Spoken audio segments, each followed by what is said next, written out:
Thank you so much for staying with us. And of course, right now it's time for our parenting conversation. And I have with me Samuel Olaoluwafadare. He is a dynamic, astute, and an all-round educational professional, the nominee for the prestigious Diamond Teacher of the Year 2024 award. And I mean, he has a whole lot under his belt. Now, he's been here two sessions already. This is the third one, and today we're talking about strategies for overcoming mathematics phobia, right? Welcome back to Wake Up Nigeria. How are you doing this morning? Very fine. How about you? I'm very well, thank you, sir. All right, so I mean, we started the conversation about mathematics phobia, right? Causes, reasons, how parents literally should handle it, and all of that. So today we're talking about something I think is very, very interesting because it's important to talk about it. But I mean, if you're talking about a problem, let's have the solution with it. So now, tell me. So now we're starting with strategies for overcoming mathematics phobia. So what would you say in fact, number one, give me the number one strategy. First off, let's start with that. All right. Thank you so much for having me. There are so many strategies for overcoming mathematics phobia, but I will just talk about a few ones. Let me start with developing a positive and growth mindset. Okay. When we talk about developing a positive and growth mindset, we are talking about, as a learner, you must be able to believe in yourself that, yes, I can do it. It is not about using negative words of assurance. No, you must be positive. Okay. You must have a positive affirmation that I can do it. Okay. Like you must replace your negative self-talk with, or like talk like I can't do it to, oh, I can do it, I am learning mathematics. All right. Then another thing you need to know is that you need to practice regularly. It is very essential that when you want to know mathematics, you practice regularly, because when you practice regularly, you are getting used to the system of knowing mathematics. Okay. Then another thing, you need to start from the basis. When you are learning mathematics, you start from the simple to the complex. So when you start from the simple to the complex, you are progressing. So by the time you know the simple ones, you'll be able to know the complex one later on. So it's just about progressing from the simple to the complex, or from the unknown to the known. To the known. All right, amazing. So first off, you literally said we need to positive affirmations, right? We should definitely need to have a positive mindset about mathematics, because and that's very true, because I remember growing up, maths is actually one of the challenges I actually faced. But the day I had an F in maths, that was the only F I've had in my entire life. It was even at this period, because we actually left school, so it was Christmas. We were going on Christmas break.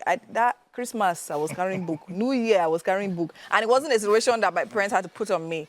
I just felt like, F from where? Do you understand? And to be very honest, since then, everything changed. Just as you said, the more you practice it, the more your mind kind of unlocks to the patterns. So you now realize that, see, it's not even so complicated, right? There's a pattern to it, there's a strategy, so you just have to keep on going on that path now. So now, talking about these strategies, right? So are these the only simple ones? Because some people believe that, okay, you know what? Maths has normal stated formulas, right, that you have to follow. But then again, there are some people that actually have genius, right? And they actually find a way to actually formulate their own formulas, right? So the genius that people do when it comes to mathematics, can we say that is inherent and that is just natural to them? Or is there a way we can literally go from not knowing maths at all to literally even becoming genius at it? Absolutely. I won't deny the fact that there are people that are born to know mathematics. Like there are some people that, there are so many levels of intelligence. Yes. There are some people that, they are very good with numbers. True. Once you call a number, they are very good. Okay. And that is inherent. So it's not because they started early or something. But even if it's inherent, you need to nurture it. You don't have to assume the fact that, I know mathematics already, don't let me practice more. You need to practice more. Then another thing for you to know mathematics is using real-life situation, using real-life application. For instance, when you use real-life application, there's no topic in mathematics that does not have a real-life application. A lot of people have that erroneous belief that, mathematics is abstract. Actually, because recently I saw a post, right? And the guy was literally like, all this X plus X, Y in brackets, all this. I'm never using it to calculate money. You understand? So where does that really come in? Absolutely. Like, for instance, I can name some topics in mathematics and application. For instance, probability and statistics. Yes. They use it in engineering. Yes. They use it in medicine. They use it in insurance too. True. So even differential equation, integration, they use it in engineering for construction purposes. True. So there are so many applications of mathematics in real life. And that's why in Honeyland schools, we make sure that we make the real life application, we use it to teach our pupils and students for them to be able to have a grasp. Yes, not just number. We model mathematics at Honeyland schools, and that is why we teach them very well for them to be able to know that, oh, this thing has a real life application elsewhere, not just within the four corners of the class alone, but even elsewhere, they can really apply it even in real life. And it actually is very true, because the truth is, despite the fact that we're looking at dx, dy, right? If we actually think about the idea behind dx, dy, we actually use it in real life circumstances. Not just, it's just not numbers, right? It's just in helping you critical thinking, how to analyze certain situations and put certain things in place. All right, amazing. Exactly. So I mean, I love the fact that we've highlighted the fact that, see, maths is not something, despite the fact that it might not come to you naturally, it's something you can train on and practice. And once you practice, you actually get it better now. So now we're talking about that for pupils, right? Yes. And then what are for adults? Does the same thing apply for adults? So but we believe that when you get to a certain age, just forget, if your brain is knocked towards it, just forget about it. So does it apply to adults as well? Absolutely, also applies to adults too. For an adult, it's all about the mindset alone. A lot of people have this negative notion that, oh, I can't know mathematics. Mathematics is not something that cannot be learned. So far, you are calculating money. Okay, people will say, I don't know mathematics. Even the market, they know how to calculate money very well. Very quickly. So if you can calculate money very well, and money is an aspect of mathematics too, because in money you do addition.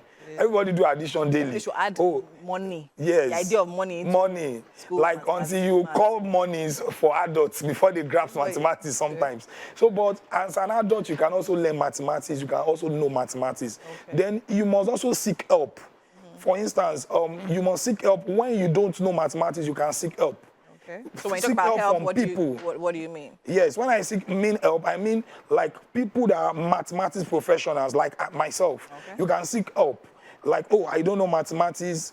I want to know mathematics. You can learn mathematics. Like what I do. Now, where do I start from? You can start from where you want to start from. For instance, if you... Where would you advise I start from? Like, I need to know your level in mathematics, first of all, because... Multiplication. Yes, multiplication. Even it's multiplication, division, you need to know the basis first. So that's why what I do online tutoring. I also, train teachers, train educators on how they can know mathematics very well. And when they know mathematics very, especially the basis, when they know mathematics very well, they will be able to know other, parts of life. So mathematics is, everything in life is embedded in mathematics. So when you have that grasp of mathematics, you'll be able to function in other areas of life. All right, amazing. Thank you so much, sir. And I definitely cannot wait for your final interview next week. Thank you so much, Mr. Olaoluwa. I'll call you a mathematics expert, right? And of course, if you need help with your maths, is right here. He can definitely help you get his details and then reach out to him, all right? And that's it for this hour. We're heading into the next hour of Wake Up Nigeria. Do stay with us. We'll be right back.